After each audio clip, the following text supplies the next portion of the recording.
no nos inventamos, pero Zamora me dijo, no, es que en Estados Unidos Apple tiene podcasts en ese momento.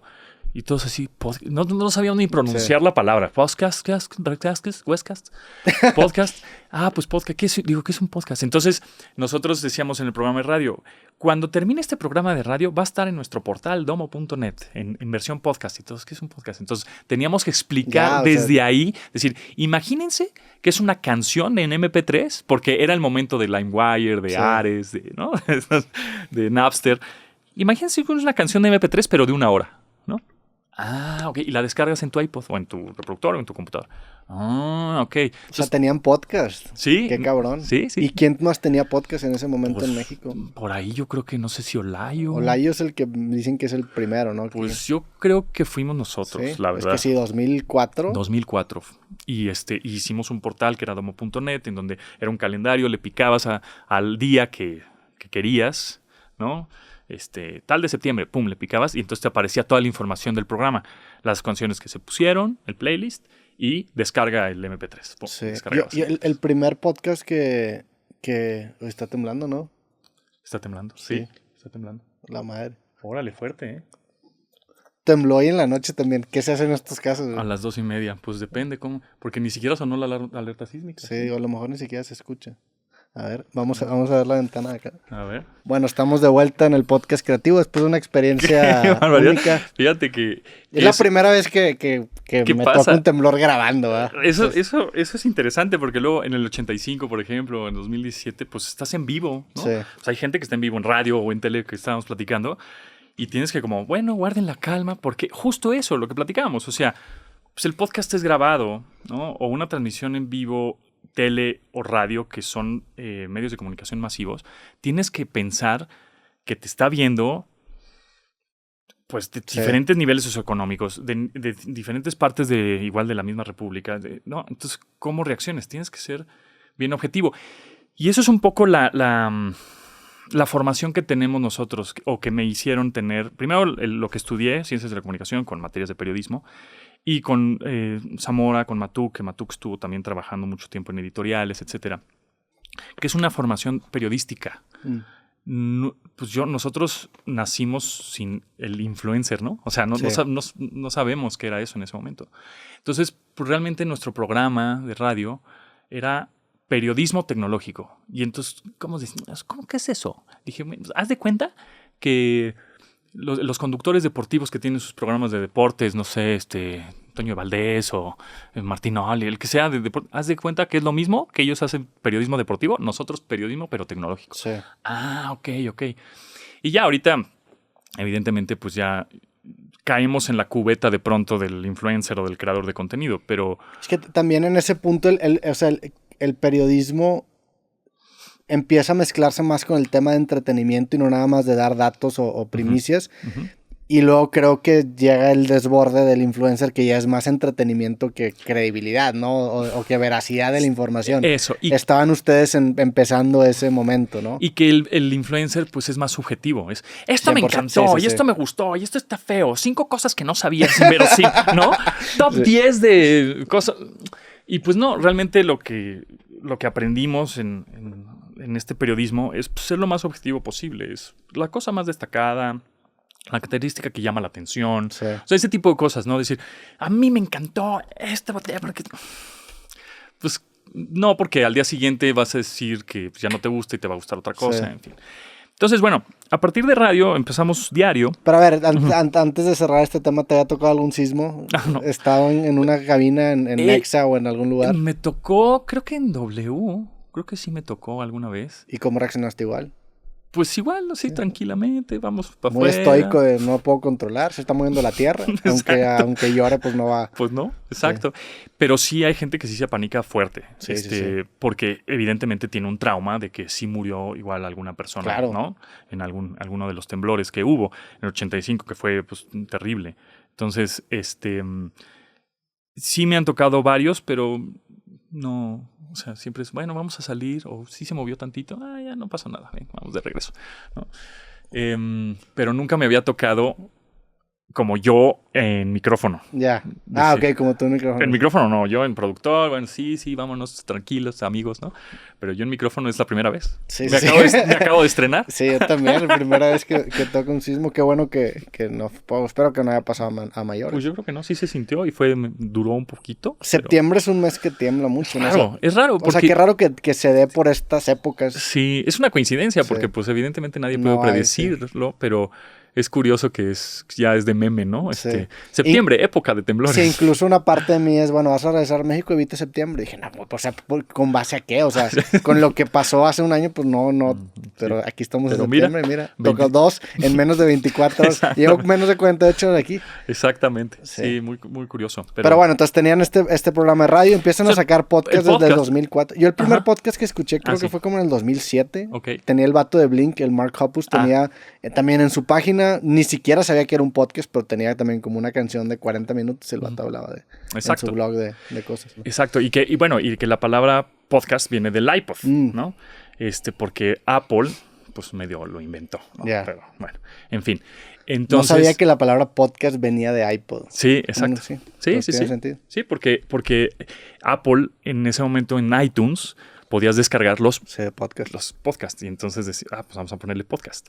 Y realmente de ahí sale la palabra, que era una palabra de pronto, te digo, complicada al principio. Ahorita ya lo decimos muy... Se sigue equivocando la gente, podcast, ¿no? Sí. Pero es un poco como Huawei cuando entró, Sí. ¿no? Huawei. Y ahorita ya la gente ya lo ubica, ¿no?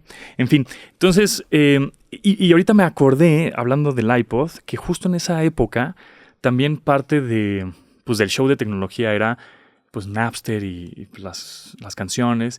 Y me acuerdo que en esa época, 2004 haber sido, yo creo, sí, 2005, yo creo, salió el disco de U2, How to Dismantle an Atomic Bomb, en donde venía el sencillo de Vértigo, de 1, 2, 3, 14. Entonces, era como, ya tienen el sencillo, ya se filtró, era la filtración de la música en Napster o en Ares o en LimeWire. Era un pedo en ese momento para las bandas las filtraciones. Claro. Porque en esa época filtraban todo. Todo. Entonces, pues salió y pusimos, me acuerdo, un cachito de la canción, porque pues, no podíamos ponerla completa, ¿no? Porque la disquera se iba a enojar, ¿no? Sí. Pero pusimos un cachito de la canción y entonces, wow, esta es la nueva canción de U2, etcétera. Y meses después, creo, salió el iPod de U2. Cuando todavía, obviamente, estaba vivo Steve Jobs, porque era muy fan de U2. Y era un iPod rojo con negro. Todo lo de Apple y YouTube era porque Steve Jobs era muy fan. Era fan. O sea, yo nunca entendí por qué era fan. se dio esa colaboración. Sí. Bono, Paul Hewson y él, y Steve Jobs eran cuates. Eran compas. Eran compas y me gusta tu música. A mí me gusta tu onda Apple, va. ¿no? Vamos a cámara. Metérselo a la gente. Exacto. Y después salió el disco de YouTube que cada vez que descargabas iTunes... Sí. Te lo paletaba a fuerza y no lo podías borrar. No. O sea, lo borrabas y volvía como a aparecer. Que le hicieron una gran idea. Les vamos a regalar un disco. Pero no lo quiero, pero es regalado. No lo quiero, ¿no? Sí. En fin. Y más que nada porque pues antes la memoria era mucho más preciada que hoy en día porque un disco porcentualmente ocupaba mucho más antes de lo que hoy en día te ocupa en un celular que tiene ya. Sí, efectivamente. Casi un tera de memoria. Tú querías tu disco duro para tu música y tus fotos. Sí, ahorita tengo 200 canciones y estoy gastando 2 en estos cabrones, pues vas a quitarlo. Exacto. Y ahorita, bueno, pues ya la música está en la nube y está en Spotify y Apple Music y no está gastando almacenamiento local en tu dispositivo. Entonces, bueno, fue más o menos en esa época.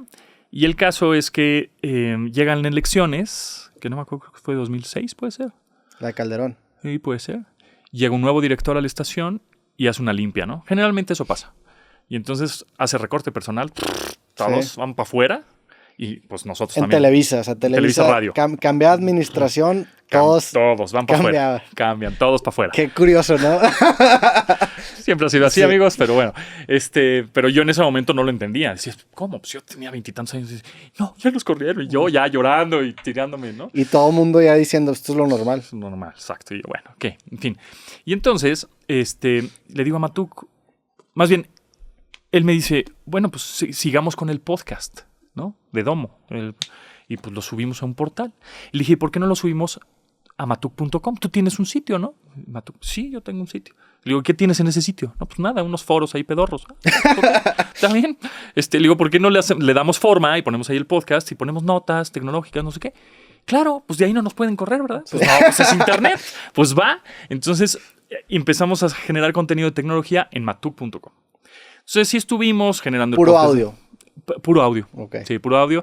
Era lunes, o sea, si eran OGs de los podcasts, a la chingada los videos. Sí, puro audio en ese momento, aunque queríamos hacer... sí hacíamos algo de video en Flash. Ya. O sea, en reproductores Flash de Macromedia. Sí. 1000 años. Y entonces... lunes, miércoles y viernes era Domo y martes y jueves era otro podcast, pero de videojuegos que se llamaba Token. Yeah. Entonces así era toda la programación, porque estábamos muy hechos a eso. Sí. En radio, programación, de lunes a viernes, de tal a tal hora, ¿no? En fin. Sí, eras escuela, claro. Entonces hacíamos eso en audio y después... Pero pues, ahí había un modelo de negocios por detrás o era puro hobby. O sea, pues, vendían a patrocinios. A patrocinios, tenían buena audiencia, o sea. Sí, teníamos buena audiencia, lo que había en ese momento. Sí. Ya no son los millones de ahora, pero pues sí, era como... O sea, sí había una audiencia fiel para ese programa. Decirle, oye, pues es que nos escuchan 2,000 personas. En ese momento era... Era un chingo. ¡Wow! 2,000 personas, sí. Y entonces Intel nos patrocinó algún tiempo. Ojalá, qué chido. Por ahí vi unos videos hace unos días de Intel y la cortinilla de entrada era... Intel Core i2 Duo, una cosa así. Sí. Añísimos. Presenta ya. Yo tenía una computadora con ese procesador, sí, el i2, y luego sacaron... Core 2 Duo. Core 2 Duo era. Core 2 Duo, sí. Core 2 Duo. En fin. Entonces, pues ese era el negocio, era vender publicidad prácticamente. Obviamente más barata que el radio, pero pues éramos tres pelados ahí en la oficina de este tamaño más o menos. Ahí estábamos todos, ¿no? Haciendo notas. Pero el programa seguía de lunes a viernes. De lunes, miércoles y viernes en podcast, ya nada más. Sí. Solo podcast. Pues era un jalezote de hacer 3 programas a la semana. 3 programas a la semana. Entonces grabábamos 2 el martes, 1 el jueves y así estábamos, ¿no? Y en ese momento, en esa limpia que hicieron en W Radio, Ricardo Zamora consigue ser gerente de la estación de Ibero 90.9.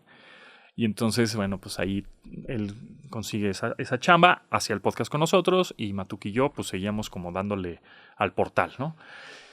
Pasaron los años, crecimos, llegó YouTube, empezamos a subir videos de YouTube.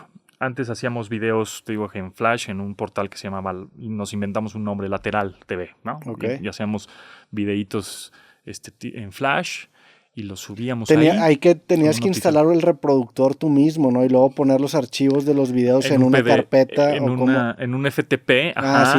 Sí, era súper técnico.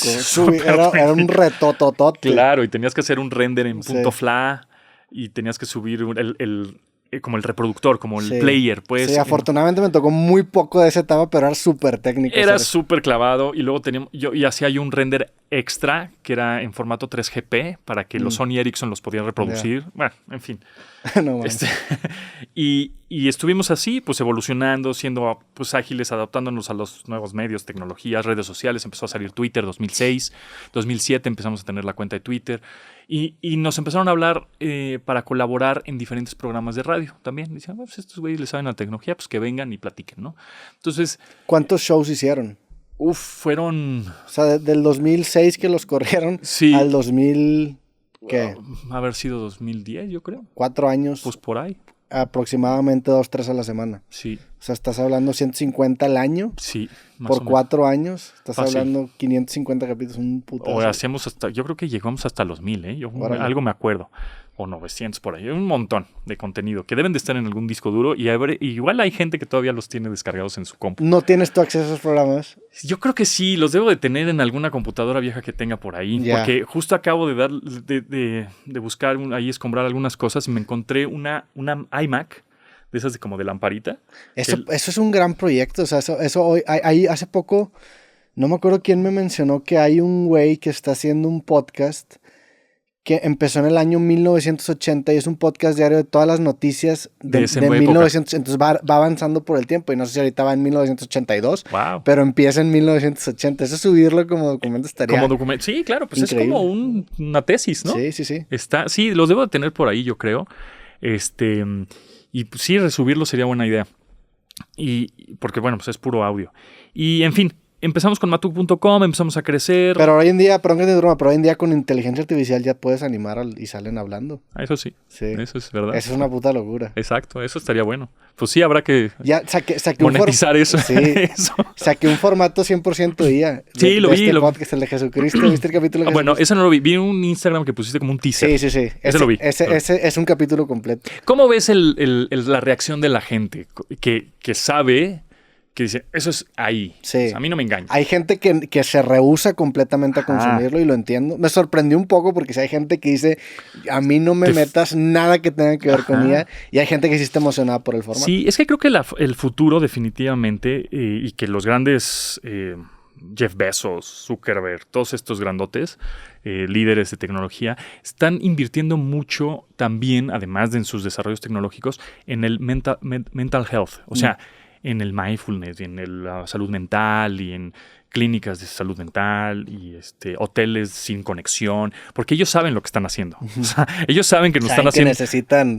nos están diciendo adicto a esta madre, ¿no? Entonces, ellos saben perfectamente... Su cruda moral lo está llevando a ser... Sí, dicen, bueno, pues de aquí también... O sea, te doy la enfermedad, pero también la solución, la medicina, ¿no? Entonces, yo creo que definitivamente he platicado también con gente que se dedica a la inteligencia artificial y que está muy clavada en esto, etcétera. Y siempre la pregunta que les hago es, ¿cuál es el reto que nos está haciendo la inteligencia artificial a nosotros, los humanos? Y la respuesta homogénea es, nos está haciendo más humanos. O sea, el reto es ser más humanos, porque es lo único que la inteligencia artificial no puede ser. Todavía. Sí. Pero, o la máquina, ¿no? En sí. Entonces, creo que esa es la competencia que tenemos los humanos con las máquinas o la inteligencia artificial. Tener mejor inteligencia emocional, ser más equilibrados, tener una mental health, ¿no? Más normal, más estable. Para ver, ¿quién tiene mejor mental health que una máquina? Pues ese una es el reto. máquina es el estoico por excelencia. O sea, una máquina es imperturbable. Ajá. Tú le puedes mentar la madre y no se lo va a tomar personal. Exacto. O sea, yo creo que en esa batalla la tenemos perdida. O sea, los humanos nos ganchamos bien fácil. Esa es la cosa. Sí. Y ese es el reto, creo. Sí. ¿no?